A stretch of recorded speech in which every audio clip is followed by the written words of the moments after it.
Christian Dupeau, I've known Christian for somewhere around 12 years. He's an amazing individual. I have great respect for what he's done in this field. He has a graduate degree from McGill University. He is an author of many scientific studies on stem cell nutrition. And he is the author of a best-selling book called Cracking the Stem Cell Code. Please welcome Christian Dupeau.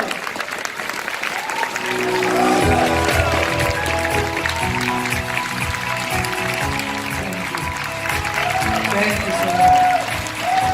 Thank you. It is such a pleasure to be in Malaysia. You know, I've come to Malaysia many times in the past. It's actually almost my second home. So to be able to do this reveal of RevitaBlu in Malaysia is just beyond belief. So this is really, really great. You may not know, or maybe some of you know, the amount of work and dedication that went behind not only the development of RevitaBlu, but to bring it here in Malaysia first. So you have an absolutely awesome team here with your Jeunesse Global in Malaysia. So really a good hand for them.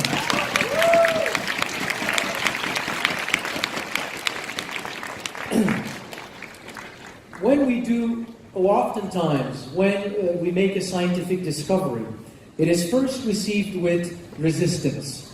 Then over time, some people start to see that there's some good common sense to this discovery, and they start to study it. They put it to the test. And this whole process can take 5, 10, 15 years, at the end of which all the studies and all the tests either prove or demonstrate that the idea is not correct, or it proves that the concept is real, and then it becomes reality, and that's when you normally hear about it as being a discovery in the news and magazines.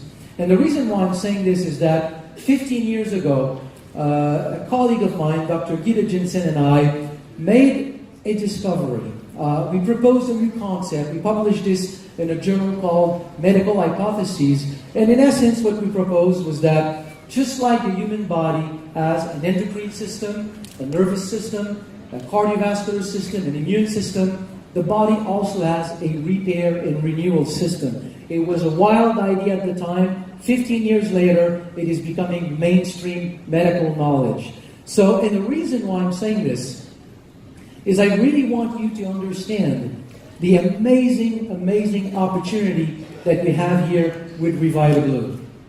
This is a product that is a discovery. If you talk to people about stem cells out there in the marketplace, most people will not know what we'll be talking about today. So it is truly novel, and yet it is 15 years in the work of proving and testing. So it's a time-tested concept that is novel, and it's brought to the marketplace by one of the strongest companies on the planet. I mean, is that an opportunity or what? Yeah. This is what we have. So let's talk about it. Let's talk about what we have here. So, whenever you talk about stem cells, you hear about stem cells, you read about stem cells in magazines, in the news, on the internet, we oftentimes talk about cells that are isolated from a source. It can be your bone marrow, it can be the blood, it can be fat tissue. Then they are manipulated in the lab, and then they are injected into your body. The thing that we never talk about is that as you're sitting right now, stem cells are in your blood. They are in your bone marrow. They are in your fat tissue. So if stem cells have such a potential for tissue repair, then what are they doing in your body? What is the role of your stem cells as you're sitting here from the day you're born until the day you die? What do they do? And when we understand what stem cells are doing in the body, it literally changes the way that we see health and wellness. And that's what I want to show you today. So here's what stem cells are doing in the body. What I'm going to show here, I'm backing it up with a few studies that I've selected to show this whole concept. But understand, there are hundreds, if not thousands of studies behind this concept.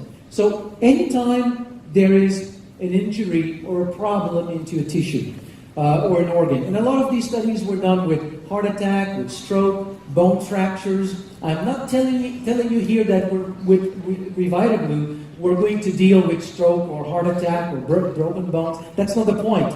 I'm kind of describing what you can find in the scientific literature. Here's what's happening. The day that you have an injury, within 5, 6, 7, 8 hours, there are compounds that are being released by the affected tissue. Compounds like granulocyte colony stimulating factor. Don't learn this word, it's not in the test at the end of the day. It's just for you to understand these compounds have been identified. They reach the bone marrow and then they trigger the release of stem cells from the bone marrow. Within 2-3 days after the injury, the number of stem cells start to increase in the bloodstream. And will reach anywhere between 3 to 10 times the baseline level of stem cells. Now, when stem cells circulate everywhere in your body, they don't know where to go. They don't know which is the tissue that is in need of repair. So oftentimes, that's why after a few days after a heart attack, people start to hear voices. It's the stem cells saying, where do I go? No, it's not true.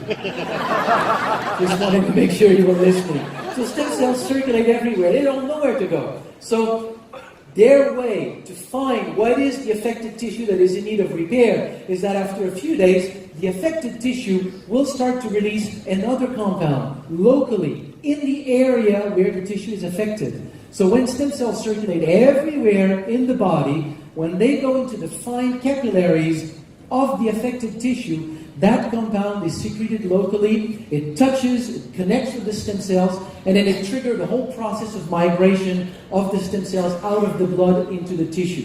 When stem cells start to migrate out of the blood into the tissue, in the tissue they will start to crawl literally to the site of the injury, and when they get into contact with cellular debris of that tissue, they will start to proliferate and transform into cells of that tissue. Isn't that beautiful? Yes. This is your natural repair and renewal system. From the day you are born, when something needs to be handled in your body, stem cells do it.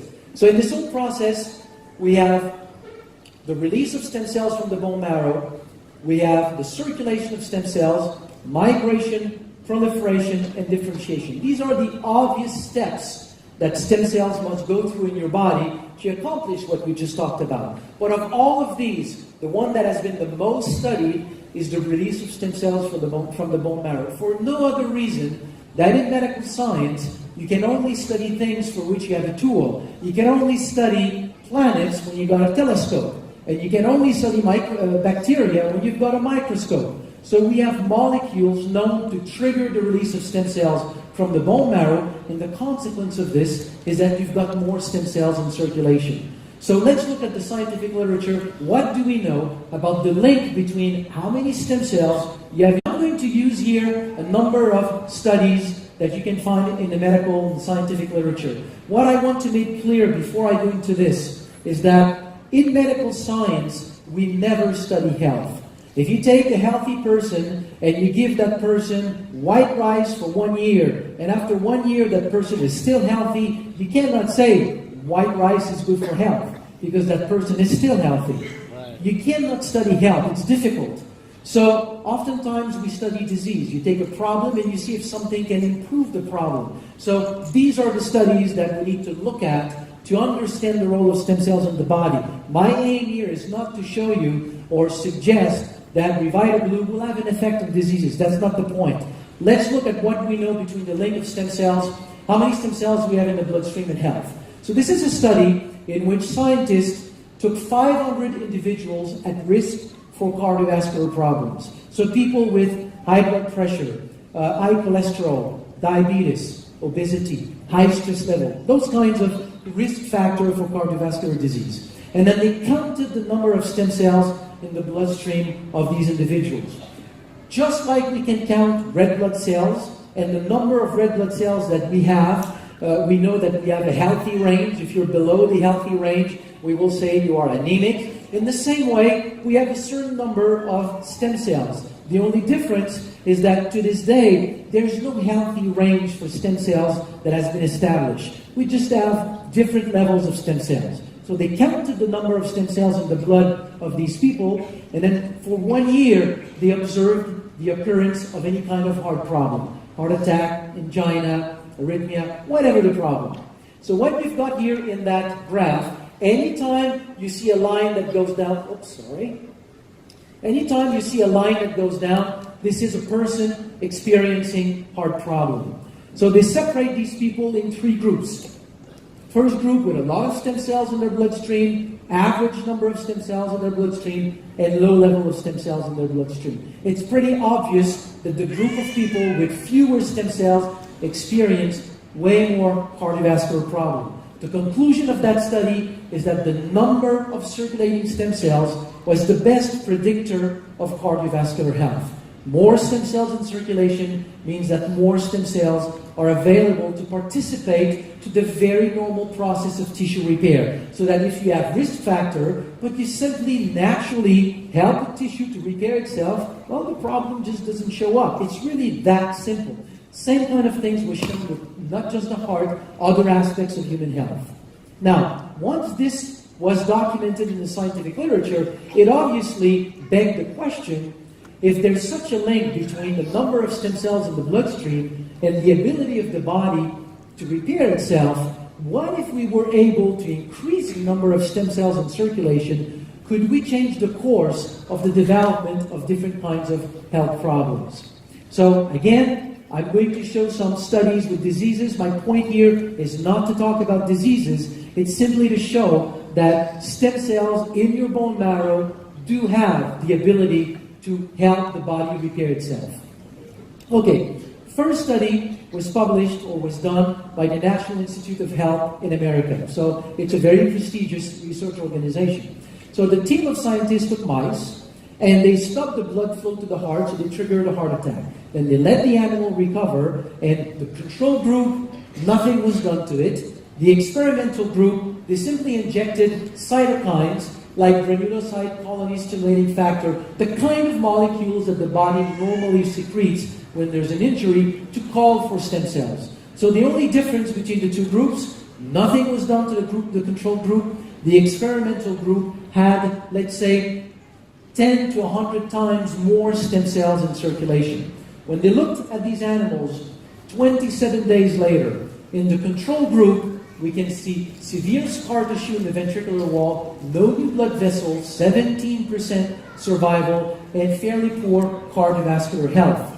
In the group that had more stem cells, we have complete renewal of the ventricular wall, functional new blood vessels tapping in the other ventricules, 73% survival, and quasi-normalized cardiovascular function. I am not telling you we have found a way to cure the consequence of a heart attack. I'm just showing you, because this protocol, as used here for reasons that will be beyond this presentation, cannot be used in humans. But it shows one thing that is, to me, amazing. It shows that if you can really put more stem cells in circulation, the body does have the ability of using these extra stem cells to put them to good use to repair damaged tissues in the heart. That's not the only studies. Many studies have documented that same thing in the heart. Here's one other example with diabetes to show that this whole process also works for diabetes. And again, I just want to be clear. I'm using diseases studies because I have no other choice. You need to use that to document these phenomena. So to show that we can repair the pancreas by simply using our own stem cells, we need to show 2 things. We need to show that stem cells from the bone marrow naturally, without doing anything, can leave the bone marrow, travel to the pancreas, and become normal insulin-producing cells in the pancreas. If we can show that this is a natural process of the body, then the next step is, by putting more stem cells in circulation, can I enhance this natural process to a point where it could have an effect on the health of the pancreas? Is that fine? Good. Okay. First study. Very, very well-designed study. Scientists took male mice and they did a genetic manipulation. So when this male mouse is an embryonic stem cell, so one cell, they go and they connect the gene for insulin to the gene that codes for green fluorescent protein. So if a cell in that, and then the animal develop, so now you have the full mouse, and if one cell in that mouse starts to make insulin, it is also going to make green fluorescent protein, so it will turn green. So you can see it, it's green. No other cells in your body is green. Even on St. Patrick's Day. Now they took female mice, they irradiated the female mice, which kills all the stem cells in their bone marrow, and they injected male stem cells into the female mice. So what do we have? We have female mice whose bone marrow is now made with stem cells that have the Y chromosome because it came from a male mouse, so I can identify it. And if any one of these cells start to make insulin, it will turn green. So they isolated cells from the pancreas a few weeks later, and if you look at that cell, you use a fluorescent green light, it has started to transcribe. They are from the pancreas, by the way. So they left the bone marrow, migrated to the pancreas, and now in the pancreas, I have these cells that have started to transcribe the gene for insulin. But do they really make insulin? Using an antibody for insulin with a red marker, they do make insulin, or it does make insulin. And the beautiful thing here is that it's not a Frankenstein cell that is overproducing or underproducing. It's right in between the other two cells. It is just a normal cell of the pancreas. And my message today, as you'll see as we move along, is that this, what we see here, is actually what is happening in every single one of you. We lose cells every day, we replace them. At the age that we all have in this room, there's not one single cell in your pancreas that you're born with. You've all lost them. They've all been replaced by stem cells from the bone marrow. This is just a very natural process, and it contains the Y chromosome, so it is a stem cell that comes from the bone marrow. So the conclusion of that study is very clear. Stem cells from the bone marrow can, on their own, naturally leave the bone marrow, go to the pancreas, migrate in the pancreas, and become natural insulin-producing cells. So far, so good? Very good crowd. They told me genetics people are smart, but I didn't realize it was that smart. Good hands for you. Okay, next study. If I increase the number of stem cells in circulation, can I really change the function of the pancreas? So this is an islet of Langerhans. It is the unit in the pancreas that is making insulin. Now, when we do animal studies, you may know this, or maybe you've never thought about it, but to find a mouse that has Parkinson, you won't find a mouse that has Parkinson. You won't find a mouse that has Alzheimer's. A mouse that has forgotten what is a cat, you won't find one. You won't find a mouse with multiple sclerosis. You won't find a mouse with diabetes. In order to study diseases in animals, you need to find a way to generate the problem that is identical or similar to what we have in humans, and then you find a way to resolve it. So you put aluminum on the brain of a mouse, and it will develop something that resembles Alzheimer's, for example. And then you start to resolve the problem. With diabetes, there's a toxin, a bacterial toxin called streptozotocin. When you inject that toxin in the mouse, within 24 to 48 hours, those islets of Langerhans look like this. These animals now are fully diabetic. They cannot make insulin. So now, next study, or next group, they took a group of rats in which they injected streptozotocin, but also did endogenous stem cell mobilization. They released the animal's own stem cells. And you can see that you got a partial reconstitution of these islets of Langerhans, but it was enough to produce enough insulin. These animals have been normalized. The same study was done in humans. 14 individuals recently diagnosed for insulin-dependent diabetes. They did 2 rounds of release of their own stem cells. Of those 14, 13 were independent from insulin between 3 to 36 months. And at the end of 36 months, they stopped the study. Many of them were still fine. I am not telling you we've discovered a treatment for diabetes. That's not the point. The point is when I say that stem cells from the bone marrow, from your bone marrow, from your blood, really has the potential to help repair your body, that's the data that is behind that very, very simple claim. Good? Okay. Okay.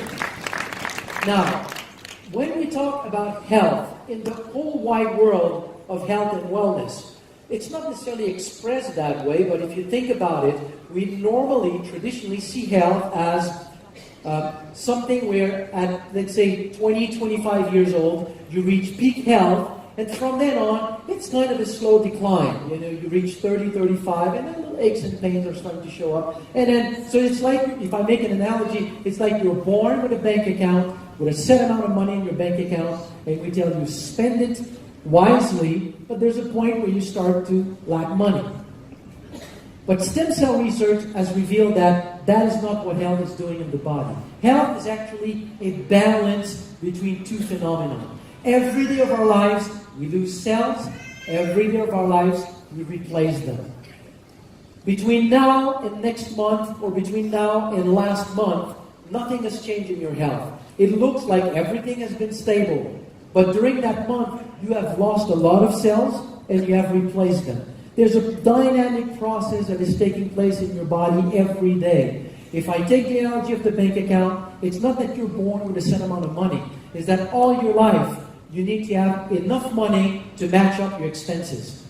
If you have an income that matches your expenses, you're balanced, you're fine. The problem is if one day you start to lose more cells than you can replace or renew your tissue, then you start to lose ground, and then problems start to show up. And if you can increase the ability to renew tissue, then you can help the body slowly help to be healthier, to function more normally. So, if I make the analogy here of the bank account, it would be like telling you, when you go bankrupt, is it because you've lost your money? Intuitively, you might say, yeah, it's because I've lost my money. But most of the time, it's because you've lost your income. It's the income that is the problem. And the issue with that curve here is that as we age, the problem is that the balance shifts.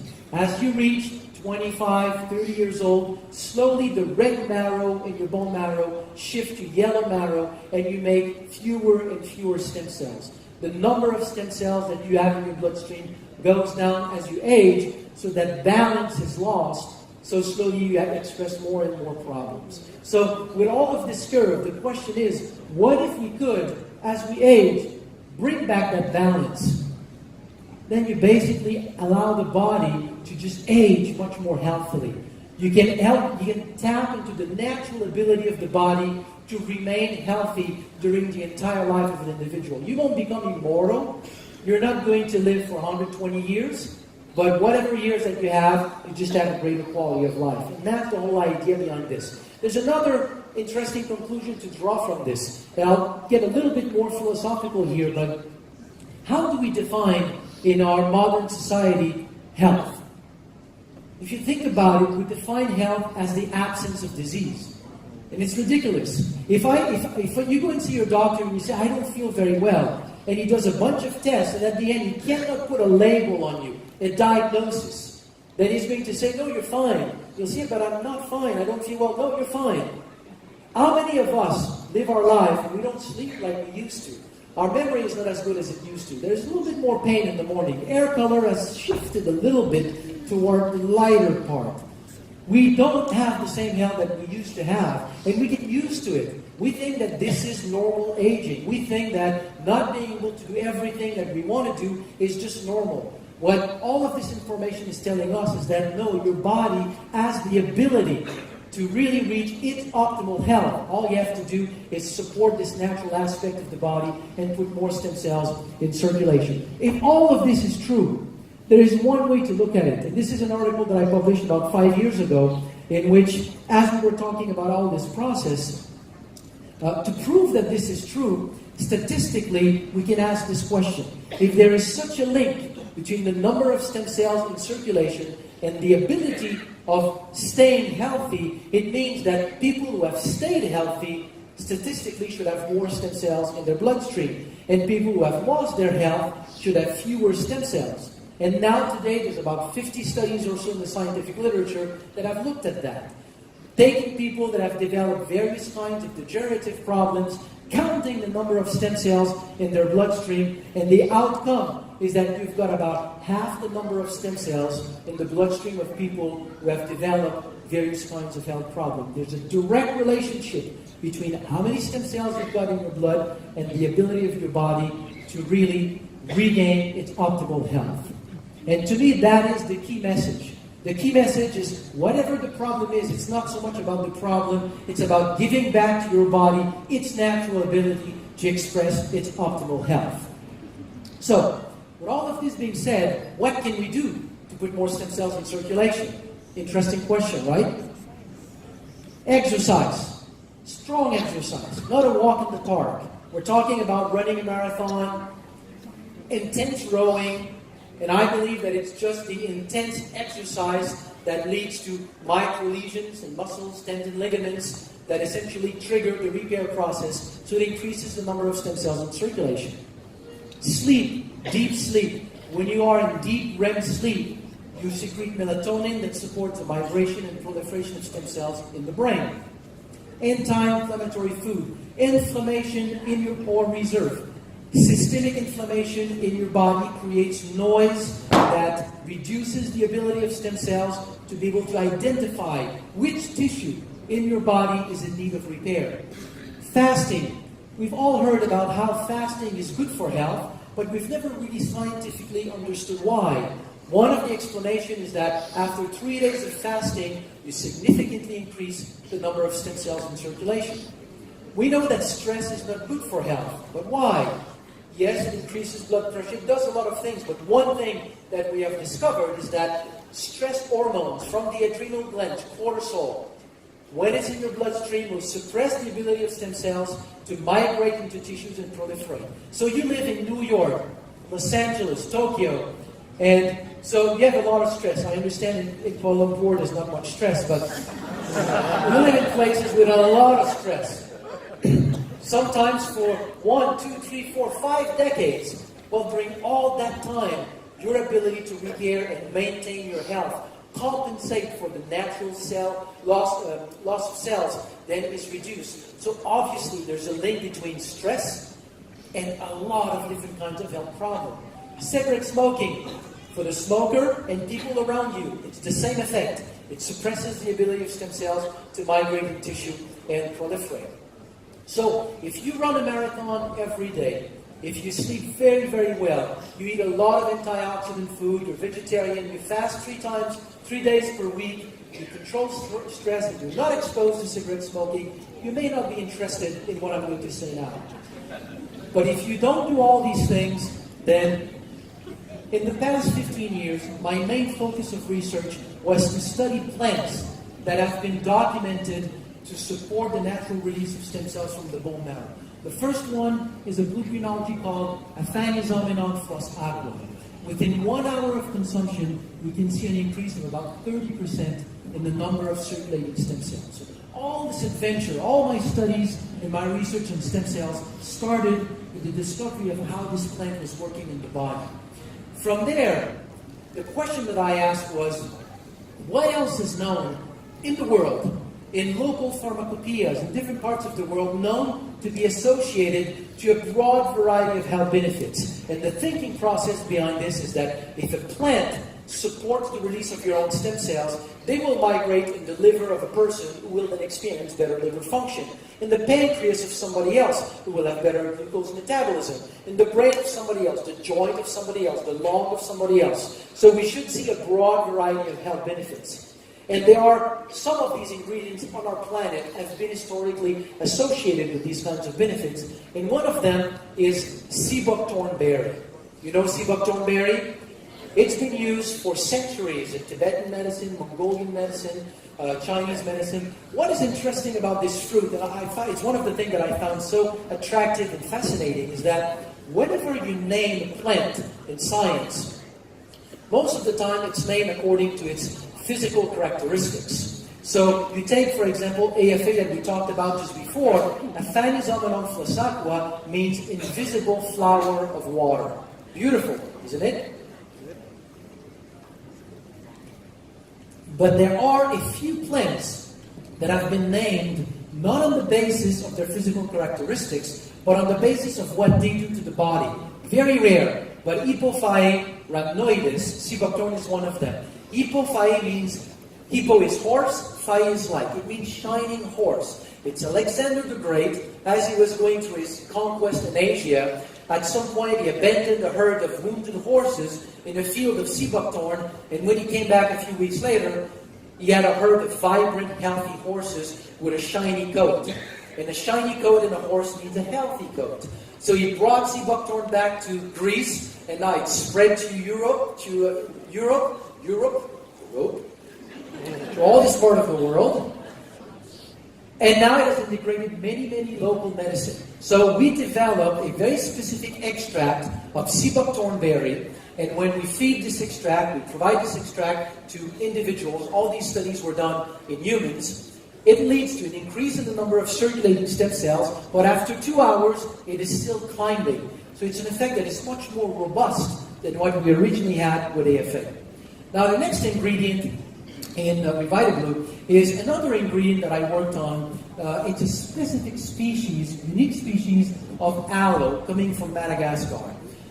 The problem with this type of aloe is that the supply is very small and not sufficient to satisfy a company like Jeunesse. We count on you to bring this product to all the 140 countries, if not more, and to talk to everybody in there. I see Jeunesse with this product double within the next few years. Would that be nice? Yes.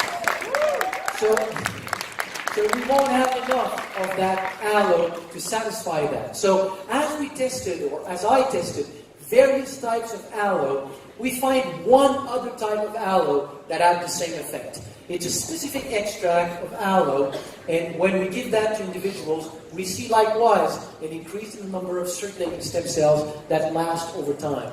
Now, over the 15 years of study, there's one thing that I have observed is that releasing stem cells is great, but it's not, you don't get the best just by releasing stem cells. If you can support the migration into tissues, then you get even better results. So you make them leave the bone marrow and you facilitate the process of migration into tissues. So one ingredient that does that is beta-glucan. So about half an hour after consumption of beta-glucan, you see a drop in the number of circulating stem cells because we enhance the ability of stem cells to listen to the tissues that are affected. So by better listening to these tissues, when the stem cells circulate in the fine capillaries, it's called to the tissue and it migrates more easily. So these are the 4 key ingredients that we have in RevitaBlu. So you will see with all of these the nice synergy. So we are getting now into clinical trials to study specifically the synergy. But you've got 4 ingredients, 3 that stimulates the release or support the release of stem cells from the bone marrow through various mechanisms of action, and 1 that supports their migration into tissue. So to show you a little bit more about these ingredients, here's a short video.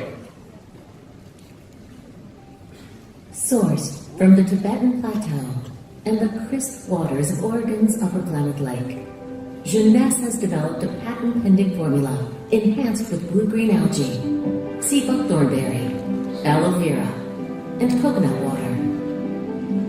This botanical beverage mix is designed to help nourish and support your body.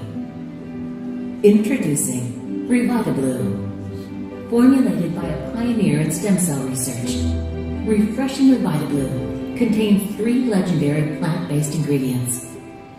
Blue-green algae, also known as AFA, Aphanizomenon floss aquae, is found and extracted from Oregon's pristine Upper Klamath Lake. Blue-green algae is world-renowned as one of the most nutrient-dense foods on the planet. Harvested from the Tibetan Plateau, sea buckthorn berry is packed with antioxidants and has been used for centuries in Chinese, Mongolian, and Tibetan traditional medicine for longevity and vibrant health. Grown in tropical climates around the globe, aloe vera has been used for almost 6,000 years for its wellness benefits. Taken daily, there is no question RevitaBlu will be the go-to product for your life and lifestyle. RevitaBlu, your best you.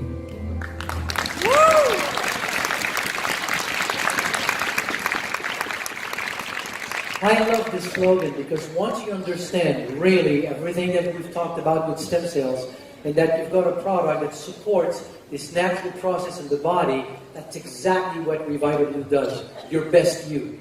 It gives your body the potential to become the best that it can be.